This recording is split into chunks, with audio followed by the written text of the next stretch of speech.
धोबिया जल बिच मरत पियासा। धोबिया जल बिच मरत पियासा। जल बिच खड़ा पियत नहीं मूरख, अच्छा जल है खासा। धोबिया जल बिच मरत पियासा। नमस्कार दोस्तों, मैं अविनाश दास रेशनल कबीर यूट्यूब चैनल में आप सबका हार्दिक स्वागत करता हूं। साथियों, यदि चैनल को सब्सक्राइब नहीं किए हैं तो सब्सक्राइब जरूर करें, बेल आइकन को प्रेस करें, ऑल नोटिफिकेशन ऑन रखें ताकि हर नया अपडेट आप तक पहुंच सके। शेयर करके अपने सभी साथियों तक पहुंचाएं, लाइक और कमेंट जरूर करें दोस्तों। जैसा कि आपको मालूम है, अभी मैं 8वां अध्याय मनुस्मृति पहुंचा हूँ दोस्तों, और 8वां अध्याय के कुछ सीरीज निकल चुके हैं और इसी पर चर्चा हो रही है। मैंने एक भजन गाया, वैसे वही भजन जो है आत्मनिर्भरता को छोड़ करके परावलंबन की ओर जाने वाले लोगों के मोटिवेशनल भजन है कि ए लोगों, तुम्हारे अंदर सब प्रकार की संभावनाएं हैं, तुम्हारे अंदर सुख शांति निर्वाण और मोक्ष की संभावना भी है। ये सब कुछ को नहीं जानने के कारण सारी संभावनाओं के बीच में अतृप्त और अत्यंत दुखी दीनहीन बनकर के जी रहे हो। धोबिया जल बीच मरत प्यासा। जिस प्रकार कोई धोबी हो और पानी के बीच खड़ा होकर के प्यासा मारता हो, इस प्रकार मनुष्य की दशा है। सच्चे ज्ञान के अभाव में, सच्चे मोटिवेशन के अभाव में आदमी दीनहीन और लाचार बना हुआ है। बाहर किसी ईश्वर, बाहर किसी परमात्मा का भरोसा करके और तड़प रहा है, तरस रहा है, बिलख रहा है। उसके विषय में एक पद है दोस्तों। यह चैनल किसी भी जाति, धर्म, संप्रदाय या व्यक्ति विशेष को आहत पहुंचाने के उद्देश्य से क्रिएट नहीं किया गया है।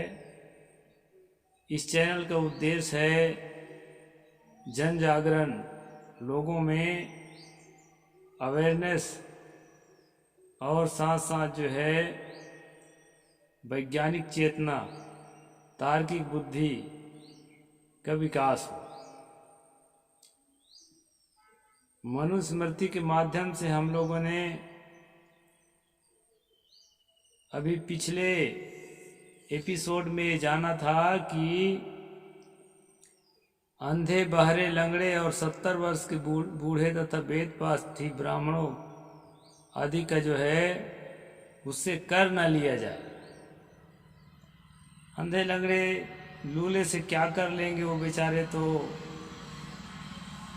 खुद ही उनके पास पैसा नहीं है। लेकिन उसमें ब्राह्मण को भी शामिल किया गया था कि ब्राह्मणों से भी कर ना लिया जाए। और आगे हम चलते हैं दोस्तों। कपड़ा धोने वाले धोबियों के लिए क्या नियम दिया है, कपड़ा बुनने वाले जुलाहों के लिए क्या नियम दिया है। बहुत लोग मुझे परेशान करने की कोशिश करते हैं कि देखो, समाज में वर्ग विभाजन, वर्ण व्यवस्था के नाम से मनुस्मृति में किया गया है। इसमें किसी भी जाति के संबंध में कोई बात नहीं है। लेकिन दोस्तों, ऐसा दावा वही लोग करते हैं जो केवल मनुस्मृति का नाम सुने हैं, और जो लोग भी इसको पढ़े हैं वो जानते हैं इसमें धोबी को, कोरी को, तेली को, कलार को, लोधी को बहुत सारी जातियों को नाम गिन गिन करके उनका कर्तव्य बताया गया है, पेशा बताया गया है, निषाद का पेशा बताया गया है, और बहुत सारी जातियों का जो उस समय तक स्थापित हो चुके थे। तो जाति व्यवस्था मनुस्मृति में है, ये इसको नकारा नहीं जा सकता। तो साथियों, जो लोग इस तरह से बात करते हैं उसको 8वां अध्याय का श्लोक नंबर 396 397 पढ़ना चाहिए। और अनेक अध्यायों में अलग अलग जातियों का, लोहार जाति का, चमार जाति का और बहुत सारी जातियों का जो अलग अलग उल्लेख हुआ है, किस जाति को कैसे रहना चाहिए, क्या करना चाहिए, क्या नहीं करना चाहिए, उनके लिए क्या क्या पाबंदियां हैं, वो पूरा किताब पढ़ने से स्पष्ट हो जाता है। इसलिए ऐसा कहना गलत होगा कि मनुस्मृति में जाति व्यवस्था नहीं है, और ऐसा कहना भी गलत होगा कि हिंदू धर्म में जाति भेद नहीं है। जाति भेद एक सामाजिक बुराई है। जैसे पश्चिम के देशों में वर्ण भेद अर्थात रंग भेद, काला गोरा का भेद सामाजिक बुराई है, उसी प्रकार जाति व्यवस्था भारत की सामाजिक बुराई है। ऐसा नहीं कहना चाहिए, क्योंकि रंग भेद और अनेक प्रकार के जो भी भेद हैं, नस्ल भेद, लिंग भेद, वो सामाजिक बुराई हैं, लेकिन जाति भेद धार्मिक बुराई है। धार्मिक बुराई इसलिए मैं कहता हूँ कि धर्म ग्रंथों द्वारा जस्टिफाई किया गया है, उसको जो है सही साबित करने का प्रयास किया गया है। केवल मनुस्मृति ही नहीं, हिंदी का धार्मिक किताब रामचरितमानस में भी अनेक जातियों का नाम स्पष्ट रूप से उल्लिखित है। इसलिए नफरत करने के बजाय स्वयं किताब को पढ़ना चाहिए। जो भी ओबीसी, जो भी एसटी, जो भी एससी या जो भी सामान्य वर्ग का आदमी इन किताबों को पढ़ता है, वो झगड़ा झंझट नहीं करता। वो जानता है कि सचमुच जो है हिंदू धर्म का धार्मिक बुराई है जाति व्यवस्था, नफरत पर आधारित है हिंदू धर्म। इसलिए टूटता टूटता, बिखरता बिखरता खत्म होने के कगार पर है। और मुझे तो लगता है चाहे जितना संभालें, अभी छत्तीसगढ़ में ईसाइयों को मार मार करके हिंदू बनाने का धंधा चालू है। अभी कई घटनाएं अभी मैं इसमें सुनता रहता हूँ मोबाइल के माध्यम से। लेकिन दोस्तों, किसी को मार करके अपना नहीं बनाया जा सकता, उसको जो है परेशान किया जा सकता है। अपना बनाने के लिए एक ही सूत्र है संसार में, दिल से दिल जुड़े। हम उनसे इतना प्रेम करें कि वो हमारे अपने हो जाए। पानी छिड़कना, मारना, पीटना, चर्च तोड़ना, मस्जिद तोड़ना, ये समाधान नहीं है, बल्कि ये दुश्मन बनाने का समाधान है। मतलब माचिस की तीली में कहते हैं ना कि वो आग सुलगाने से आग जो है पहले स्वयं को जलाती है, इसके बाद दूसरे को। यह तक मतलब ये उपाय जो है अपना नुकसान पहुंचाने वाला उपाय है। इस बात को समझना चाहिए। यदि वो 1 किलो चावल दे रहे हैं गरीबों को, तो आप भूखे नहीं मर रहे हो। आपकी हिंदू के अंदर बड़े बड़े जो है ना, अदानी, अंबानी और टाटा, बिरला, ये सब हिंदुए हैं, पैसा की कमी नहीं है। अगर ईसाई 1 किलो चावल दे करके गरीब आदमी के दिल जोड़ लेता है, अपनी ओर ले लेता है, तो आप 2 किलो चावल दे सकते हैं। वो नौकरी देने की कोशिश करता है अपने प्राइवेट कार्यों में, अच्छे तनख्वाह देने की कोशिश करता है, तो आप भी कर सकते हैं। कहते प्रलोभन देता है, प्रलोभन देता है। प्रलोभन क्या दे रहा है? भूखा आदमी को रोटी नहीं चाहिए क्या? आप रोटी क्यों नहीं देते हैं? दोस्तों, हिंदू धर्म के सबसे बड़ी बुराई है, लोग गरीबी से गरीबी झेल कर जी सकते हैं, लेकिन अपमान झेल कर कोई नहीं जीना पसंद करता है। यहाँ जो घड़ा छूने पर हत्या कर दिया जाता है, यहाँ जो मूछ रखने पर हत्या कर दिया जाता है, यहाँ जो बहन बेटियों को खुलेआम बलात्कार किया जाता है, नंगा घुमाया जाता है, इस पर आप लोगों को फोकस करना चाहिए। जैसे ईस्टर्न टैक्स को बंद किया गया, जैसे सती प्रथा को, जिंदा जलाने की प्रथा को बंद किया गया, उसी प्रकार से अपने अंदर जो बुराइयां हैं उसको बंद करने के लिए अभियान चलाएं। एक भी आदमी ईसाई नहीं बनेगा, मुसलमान नहीं बनेगा, किसी को शौक नहीं लगा है। इसलिए जो है सदगुरु कबीर साहब ने कहा था कि जो दिल खो जाओ अपना मुझसा बुरा न कोई। खास बात है दोस्तों, मैंने कहा था कि जाति व्यवस्था मनुस्मृति में है, नहीं है ऐसा नहीं कहना चाहिए। स्वीकार करना चाहिए कि पुरखों ने गलती किया है, पाप किया है, और उस पाप को हम नहीं दोहराएंगे, ऐसा हमें संकल्प करना चाहिए। यही सच्चा समाधान है, ऐसा मैं मानता हूँ। चलते हैं दोस्तों। सालमली फल के स्वलक्षणे नैनि जानेन कही सनय न जावा सांसी बासोर भी हर चरित्र वासयेत। यहाँ पर कहा है श्लोक नंबर 396, 8वां अध्याय मनुस्मृति। धोबी को चाहिए कि सेमर के चिकने काठ पर धीरे धीरे वस्त्र धोए, वस्त्रों से वस्त्र का हेर फेर न करे और किसी का कपड़ा किसी दूसरे को पहनने के लिए न दे। बात सब ठीक है, लेकिन अगर एक एक कलर के कपड़ा है तो ऐसा हो सकता है इधर का उधर, क्योंकि धोने में अगर चिन्ह भी बनाया है बेचारा, तो धोने में तो चिन्ह भी मिट जाया रहता है। तो गलती से ऐसा हो भी सकता है, लेकिन ना हो तो अच्छा है। तो यहाँ आप देख सकते हैं दोस्तों, धोबी को कपड़ा धोना चाहिए। ये धोबी जातिवाचक शब्द है, और जो लोग ये कहते हैं कि यहाँ जातिवाचक कोई शब्द नहीं है मनुस्मृति के अंदर, उनको ये श्लोक जरूर पढ़ना चाहिए। आगे कहते हैं तंतुवायो 10 फलम दद्यादेक फलाधिकम अतो अन्यथा वर्तमानो दाप्यो 12 दमम।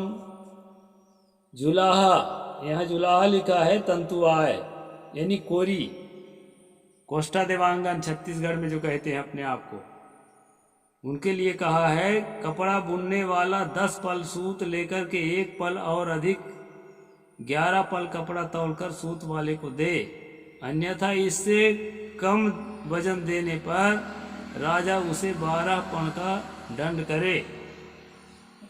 मैं बता चुका हूँ, पण का मतलब कोई रुपया वगैरह है, तो वो दंडित करने की बात यहाँ पर बताई गई है। तो दोस्तों जाति व्यवस्था है, यहाँ पर तंतुवाय अर्थात कोरी जाति के लिए यह बात कही गई है। आगे मैं संक्षेप में पढ़ता हूँ। राजा का संबंधी विषय में कुशल, बाजार में बिकने वाली चीजों की खरीद बिक्री को जानने वाला मनुष्य जिस वस्तु का जो दाम निर्णय करे उसका लाभ का 20वां भाग राजा ले। यानी कि खरीदी बिक्री में यहाँ पर कर की बात आई है, टैक्स की बात। आमदनी का 20वां हिस्सा राजा को टैक्स देना पड़ेगा। कोई भी व्यापारी के लिए नियम दिया है। राजा के संबंध में विशेष पात्र, वस्त्र, वाहन आदि चीजों को बाहर ले जाने को राजा ने मना कर दिया हो, लोभ से उन चीजों को देशांतर ले जाने वाले को राजा सर्वहरण कर ले, यानी उसका सब कुछ जब्त कर ले, जो आदेशानुसार जो है उसके आदेश के विपरीत राज्य से बाहर बिक्री करने के लिए कुछ ले जाए। जो व्यापारी कर देने के डर से दूसरे रास्ते से जाए, असमय में खरीद फरोख्त करे, अधिक कर देने के अभिप्राय से विक्रय वस्तु का परिणाम झूठा बतावे, जितना उसने झूठ बोलकर बचाया हो राजा उसका 8 गुना दंड ले। ये जो है नियम के विपरीत व्यापार करने वालों के लिए ये दंड विधान है दोस्तों। बाहर से आई चीज़ों पर, अपने देश की चीज़ों पर कितने दिनों तक रखने से कितना लाभ होगा, नफा लेकर बेचने पर कितनी वृद्धि होगी, उन वस्तुओं की रक्षा करने पर कितना खर्च होगा, इन सब बातों को भली भांति विचार कर सभी बिकने वाली वस्तुओं की दर ठीक कर दे, जिससे खरीदने और बेचने वाले के मन में किसी प्रकार का दुख ना हो। ये अनुशासन है, खरीदी बिक्री का इकोनॉमिकल व्यवस्था है उस समय का, इसलिए हमें इन बातों पर कोई आपत्ति नहीं करना है। 5-5 दिन पीछे एक एक पक्ष पर व्यापारियों की वस्तु की दर का निश्चय किया करे। सोना तौलने का सोना, मासा, रत्ती आदि तथा अनाज तौलने के सेर पर सेरी, बटखरे आदि पूरे वजन है या नहीं। राजा प्रति 6वें मास उसका जांच करना चाहिए, ये भी अच्छी बात है। यहाँ साल में एक बार सील लगता था, आजकल तो इलेक्ट्रॉनिक चल गया है। पणयान तरे दाप्यम पौरुषम धर्म धपणम तरे पादम पशुश्च योचिश्च पदार्थ रिक्त पुनः पुमान। 404 खाली सवारी पर उतारने का खेवा 1 पण, भार उतारने का आधा पण, पशु और स्त्री पार उतारने का चौथाई पण, बिना बोझा के पुरुष का खेवा 1 पण, चौथाई या आधा हिस्सा देना चाहिए। पण जो है उस समय कोई करेंसी है, ये पार उतारने का है सवारी को। खेवा का मतलब ट्रिप, 1 ट्रिप 2 ट्रिप ये है।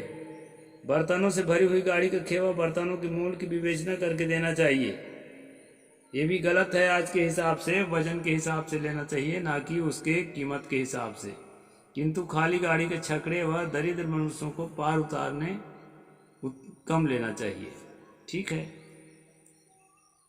जलपथ से दूर जाने में नदी का वेग, स्थिरता, अनुकूल प्रतिकूल प्रवाह और समय आदि देखकर नाव के भाड़े का निश्चय करे। कितना तेज है गति रफ्तार, उसका कितनी परेशानियां हैं, उसको देख करके यहाँ जो नाव चलाने वाला है, नाविक जो है, निषाद या केवट जो है, उसको निश्चय करे। केवल नदी पथ जाने के लिए हो सकता है, समुद्र यात्रा के लिए नहीं। नदी तीरेषु तद्विद्यात् समुद्रे नास्ति लक्षणम। अब यहाँ एक सवाल पैदा होता है दोस्तों कि समुद्र के लिए क्यों नहीं है। उसके लिए आपको मैं 3रा अध्याय में बता चुका हूँ। 3रा अध्याय का 158 नंबर, आगार दाही गर्दा कुंडासी सोम विक्रयी समुद्र बंदी चा तैलिका कूटकार का। इतना काम जो है पापियों का काम बताया गया है दोस्तों। घर में आग लगाने वाला ये पापी है, और विष देने वाला, किसी को जहर देने वाला पापी है। जारज का अन्न खाने वाला, यानी भड़वागिरी करने वाला, बेश्यागिरी करने वालों का अन्न खाने वाला पापी है। अब मादक वस्तु बेचने वाला भी पापी है, यानी शराब बनाने वाला इत्यादि। इसी प्रकार इसमें तिल का तेल निकालने वाला और समुद्र यात्रा करने वाला को भी, तथा झूठी गवाही देने वाला, इन सबको पापी बताया गया है दोस्तों। मनुस्मृति के अनुसार समुद्र यात्रा करना भी पाप बताया गया है। तो ये जो है आपको नोट कर लेना चाहिए। 3रा अध्याय मनुस्मृति 158 श्लोक नंबर, इसमें पाप बताया गया है समुद्र यात्रा को। और यहाँ नाव यात्रा में जो है, ये नाव है स्टीमर या जहाज की बात नहीं है। नदी में ही यात्रा कर सकते हैं, समुद्र में नहीं। समुद्र में यात्रा करना पाप बताया गया है, इस बात को हमें समझ लेना चाहिए। तो इस प्रकार दोस्तों आपके उत्थान में बहुत सारा व्यवधान है, हिंदू राष्ट्र या राम राज या मनुराज, जो कि आपको समुद्र यात्रा से भी रोकता है, उसको भी पाप बताता है। अगर कट्टर धार्मिक है और आस्था रखता है धर्म में, तो कैसे समुद्र यात्रा करके देश विदेश जाएगा, और समुद्र पार करके पढ़ने जाएगा, समुद्र पार करके व्यापार करने जाएगा। वैसे सभी मनुवादी जाते हैं। आपके लिए ये सारे नियम है दोस्तों, ब्राह्मण के लिए ये नियम नहीं है। आगे ब्राह्मण को और क्या चीज़ का छूट दिया गया है उसके बारे में मैं कल चर्चा करूँगा। साहेब बंदगी, जय जोहार, जय भीम, जय भारत।